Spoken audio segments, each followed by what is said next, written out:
Hello and welcome to this Dot Connector videocast and podcast for subscribers to davidicke.com. Now, I've been talking all around the world since last summer, in country after country, venue after venue, no problem whatsoever. Lovely people turn up and we have a fantastic day of exchanging information that people wouldn't get, not only in the mainstream media, but great chunks of it anywhere else. So it's all been great. And then before I was due to speak in Manchester 2 weeks ago, out of nowhere came this communication by an organization called Campaign Against Anti-Semitism, headed up by this guy, Stephen Silverman. He calls himself, whoever the hell he is. And they informed the venue, the O2 Apollo in Manchester, that I was a modern-day anti-Semitic hate preacher who was going to basically attack Jewish people. And that I was saying that what Hitler did was based on, well, in effect, good reason. It was a shocker, even by the history of such organizations who think it's fine to throw mud in all directions in the hope that it will stick. And what they asked was that people contacted the venue, and pretty much the same happened with Dublin the following week, and complained that they were having this modern-day anti-Semitic hate preacher at their theatre. Now, this guy Silverman was not in the audience in Manchester. Sits back in amazement. He's saying that and he's not in the audience. No. Never let the facts spoil a good story or a good hatchet job to silence someone who's saying things you don't want people to hear. Not that he knows really what I'm saying in the 12-hour talk, because he hadn't seen it. And then you have people sending emails on the back of what he said I'm going to say, complaining that they're having me on because I'm going to say this when I'm not going to say it. Now, this is not just about me. This is very, very important, particularly now, for reasons I'll come to later. So this was Stephen Silverman and the Campaign Against Anti-Semitism saying all this. Now, to their enormous credit,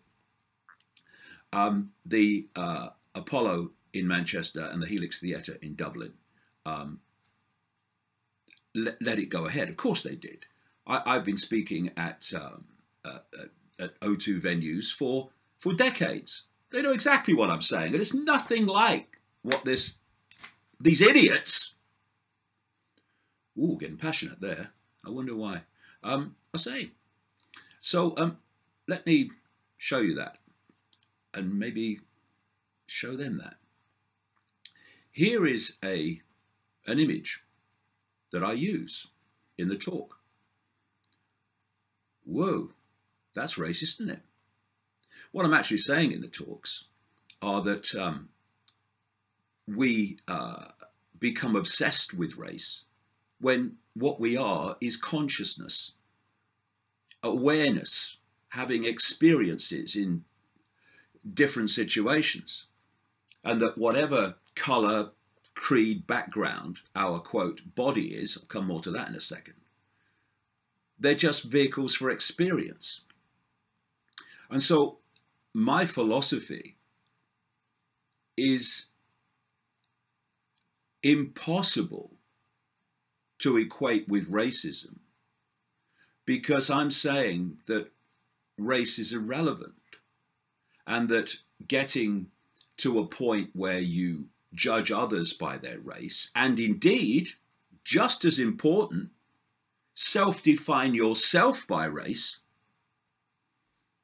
I'm saying those things are ridiculous and incredibly limiting in our perception of self and reality. So here's a clip from the talk where I'm explaining about this infinite awareness of which we're all a part and its relationship to what we call race. Near-death experiencer Anita Moorjani, author of a book called Dying to Be Me, said, "When we are not expressing in our physical body, you and I and all of us, we are all expressions of the same consciousness." This is what people experience when they leave the filter of the body, which kind of puts what we call racism into some kind of perspective. We are all the same consciousness. Thus, we are the same consciousness, different color vehicle, end of story. Hallo und willkommen zum .Connector Cast und Videocast für Abonnenten von davidicke.com.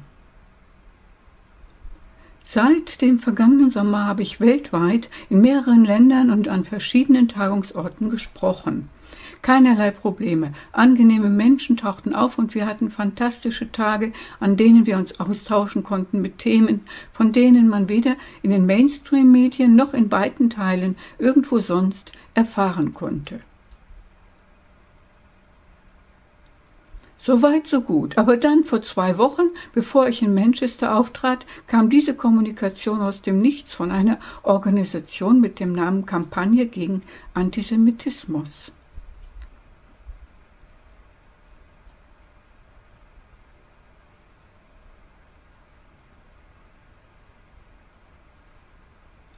Geleitet von diesem Typ Steven Silverman, so nennt er sich, wer zur Hölle er auch sein mag. Und sie informierten den Tagungsort, das O2 Apollo in Manchester, darüber, ich sei ein moderner antisemitischer Hassprediger.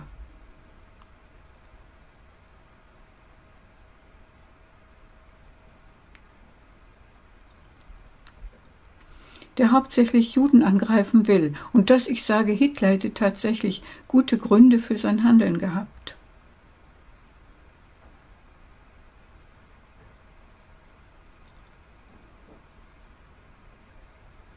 Das war ein Schock, auch wenn man sich die Geschichte solcher Organisationen ansieht, für die es normal ist, mit Dreck um sich zu werfen, in der Hoffnung, dass es haften bleibt.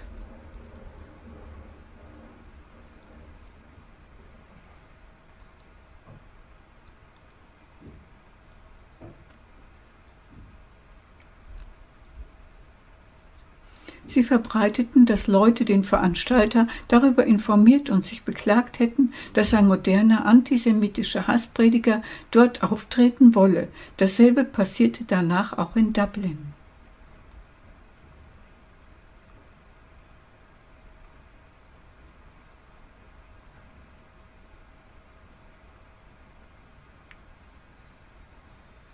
Dieser Typ Silverman war nicht im Publikum in Manchester. Ich war ganz verwundert. Was? Er ist nicht im Publikum? Nein, lass niemals eine gute Geschichte durch Fakten hochkochen.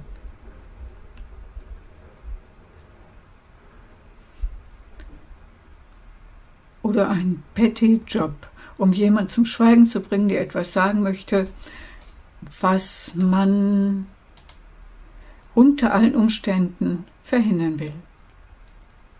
Natürlich weiß er nicht, was ich in dem 12-stündigen Vortrag gesagt habe, weil er nicht dabei war. Und dann schicken Leute E-Mails mit dem Hintergrundwissen, seine Behauptungen betreffend, was ich sagen würde, die sich darüber beklagen, was ich gesagt haben soll, was aber gar nicht den Tatsachen entspricht. Da geht es nicht nur um mich, es ist sehr, sehr wichtig, besonders jetzt aus Gründen, auf die ich später zurückkommen werde. So, das war Steven Silverman mit seiner Kampagne gegen Antisemitismus, der das behauptet hat. Jetzt sprechen wir mal über die riesige Anerkennung des Apollo in Manchester und Helix Theater in Dublin. Diese O2-Tagungsorte kennen mich seit Jahrzehnten und wissen ganz genau, was ich dort vortrage.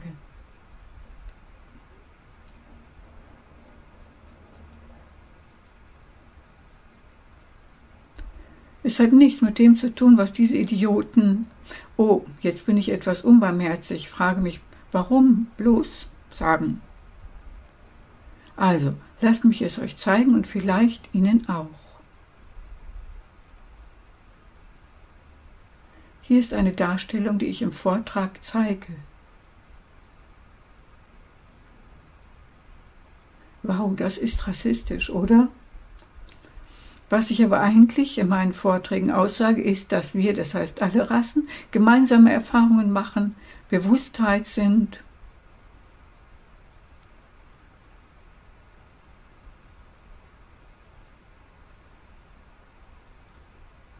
Und ganz gleich, welche Farbe, welches Bekenntnis, welchen Hintergrund unsere Körper wählen, ich komme darauf gleich zurück, so sind es doch nur Mittel, um Erfahrungen zu sammeln. Meine Philosophie ist nicht mit Rassismus zu erklären, weil Rassen für mich belanglos sind. Ich finde es lächerlich, andere und auch sich selbst aufgrund der Rasse zu beurteilen.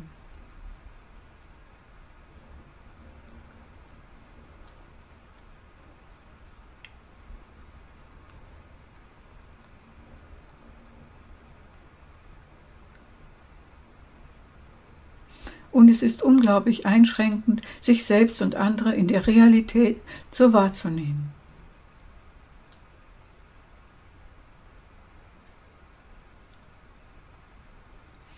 Hier ist ein Kurzfilm von meinem Vortrag, in dem ich das unendliche Bewusstsein erkläre, von dem wir alle ein Teil sind.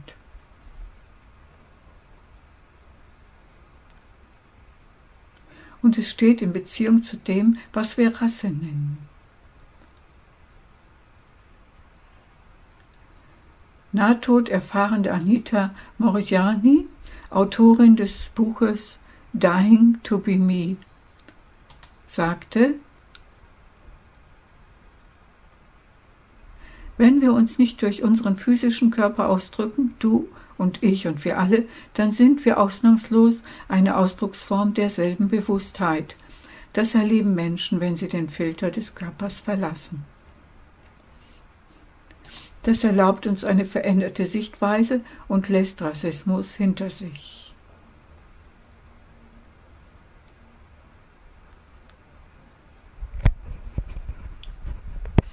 Wir sind alle dasselbe Bewusstsein, folglich sind wir dasselbe Bewusstsein in verschiedenfarbigen Gewändern. Ende der Geschichte.